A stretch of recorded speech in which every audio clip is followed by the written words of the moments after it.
So I really wanted to now sort of bring in our panellists and sort of taking all of those key points, keen to get some views on how all three of you would see the current opportunities within the ASEAN region, and Andy, you alluded to that in terms of the differences within different markets. But maybe Fred, if I can turn to you first, thinking about UK businesses, UK retailers, how would you describe the current opportunities for UK businesses looking at the ASEAN region?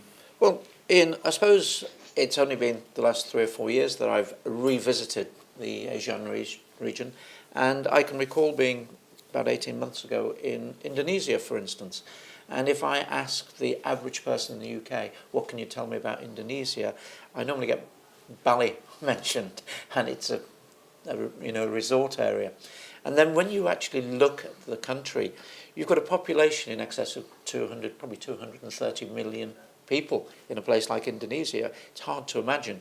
And if you look at cities like Jakarta and then the second and third, fourth largest cities, you actually are hitting a population of probably across 5 cities in Indonesia, close on 120 million people. And it's really difficult to sometimes put into perspective. And I was talking to an executive from L'Oreal, the cosmetic giant, and they were actually building, at that point it's now open, the largest manufacturing plant in the world, and they were putting it in Indonesia. So I thought, well, I'll dig a bit deeper, and you're absolutely right. The population, it's a younger population.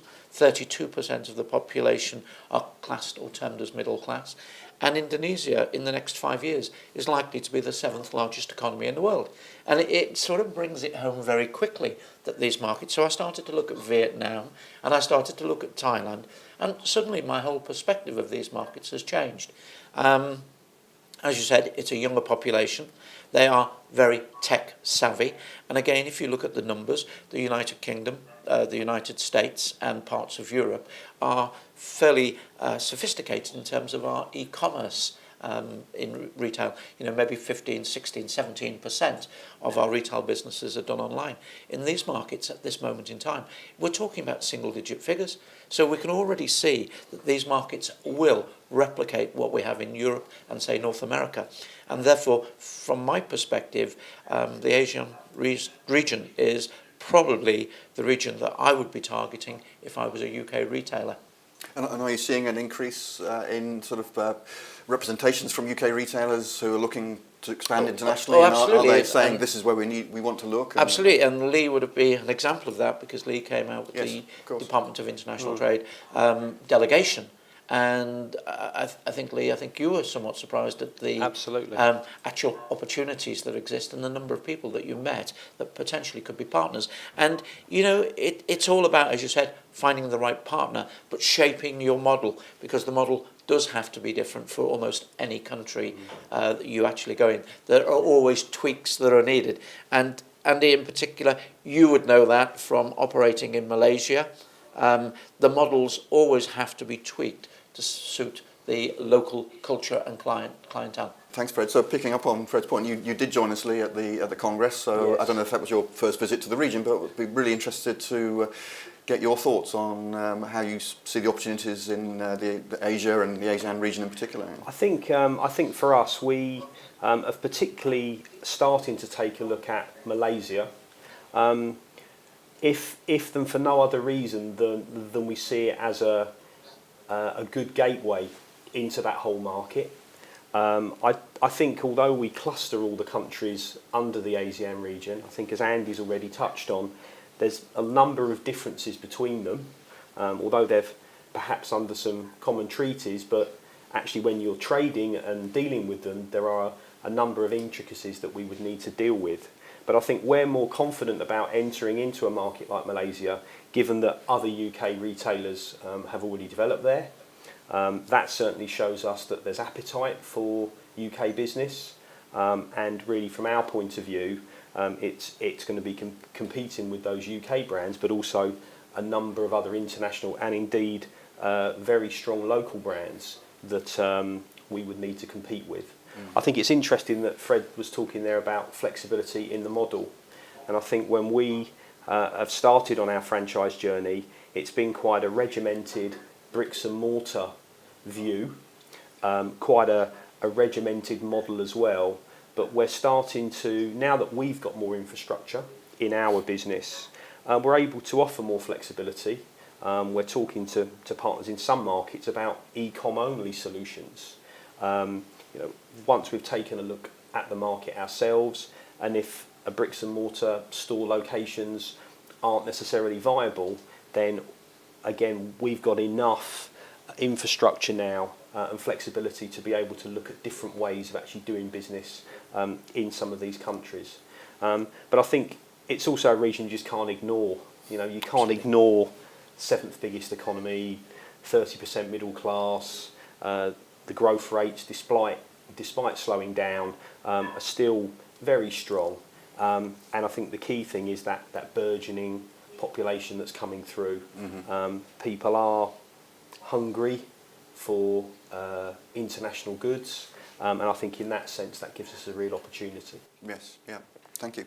So, Andy, if I can bring you in, because you've obviously got the advantage, you've been in Malaysia and the region for a few years, as you said in your introduction. Be really interested to get your perspective on what you see as the opportunities for UK retail in Malaysia, but beyond, and maybe talk about the, we read a lot about the slowdown, and that seems to be a shock to the system, but really, what does that actually mean? How does it manifest itself as you experience it? Pick up on Fred's point about the importance of brands coming to, they've not been in this market before, or Asia before, making sure that they think carefully about whether the model, it's very easy, I think, to some principals, not just the UK, but anywhere, America or any part of Europe in particular, to think we want to export our model as is. That's, we've got a very successful business, and it's very important that we police our model, if you'd like to use that terminology, to make sure that, it works, sort of one cookie cutter type thing fits all. And I think Fred's right. I think every market is different, and especially in Asia, there are so many different types of holidays. In Malaysia alone, I lose count. We just had Deepavali, then we have Hari Raya, and Christmas is just around the corner, then Chinese New Year. So it's just a constant smorgasbord of festivities, and which you just don't have in the UK, for example, the same one. So it is important, I think, for principals to think, okay, we've got our principal hat on, but if we're going to tie up with a partner, a local partner, what are we doing that for? Is it purely to reduce our risk ourselves, and the financial involvement, of course, is number one.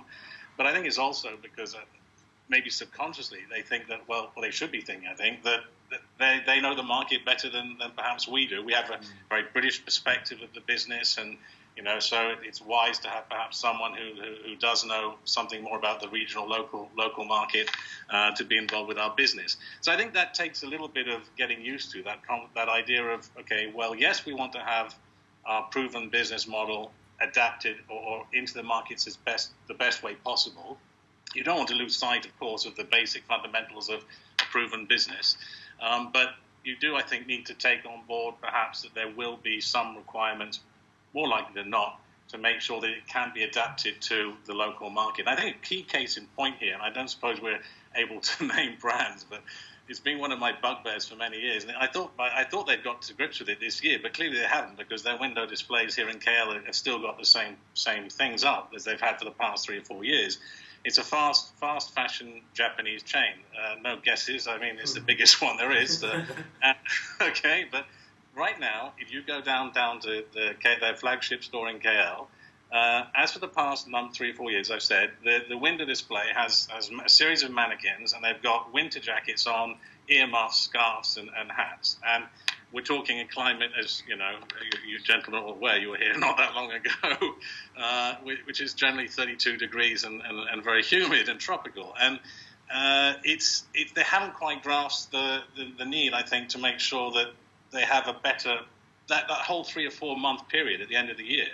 I know why they're doing it. It's the same with a number of American fashion chains, leading ones that have done the same thing coming to this region. They have not been able successfully yet to actually cater in the same way Debenhams has, for example, to make sure that all the product all year round, 360 plus days of the year, is suitable for the local market. If you're not doing that from the get-go, you're putting at any partner that you might tie up with at a distinct disadvantage.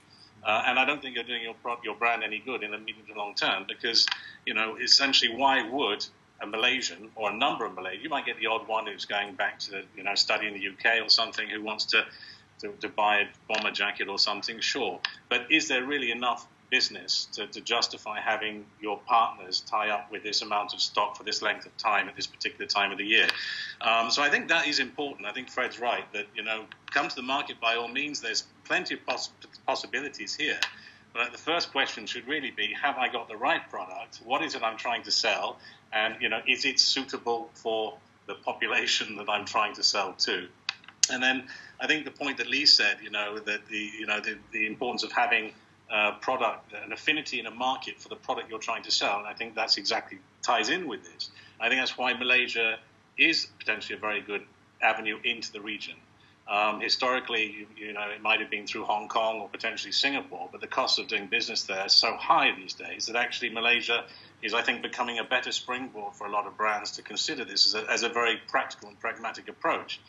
And I think there's another reason for this. I think Malaysia lends itself particularly to British brands, obviously because the Commonwealth connection.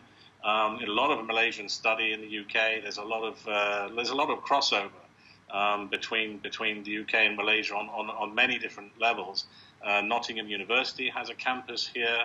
Heriot Watt has a campus here. Epsom College opened up recently. So the ties, historical ties, the sort of Commonwealth legacy heritage ties go back a long way.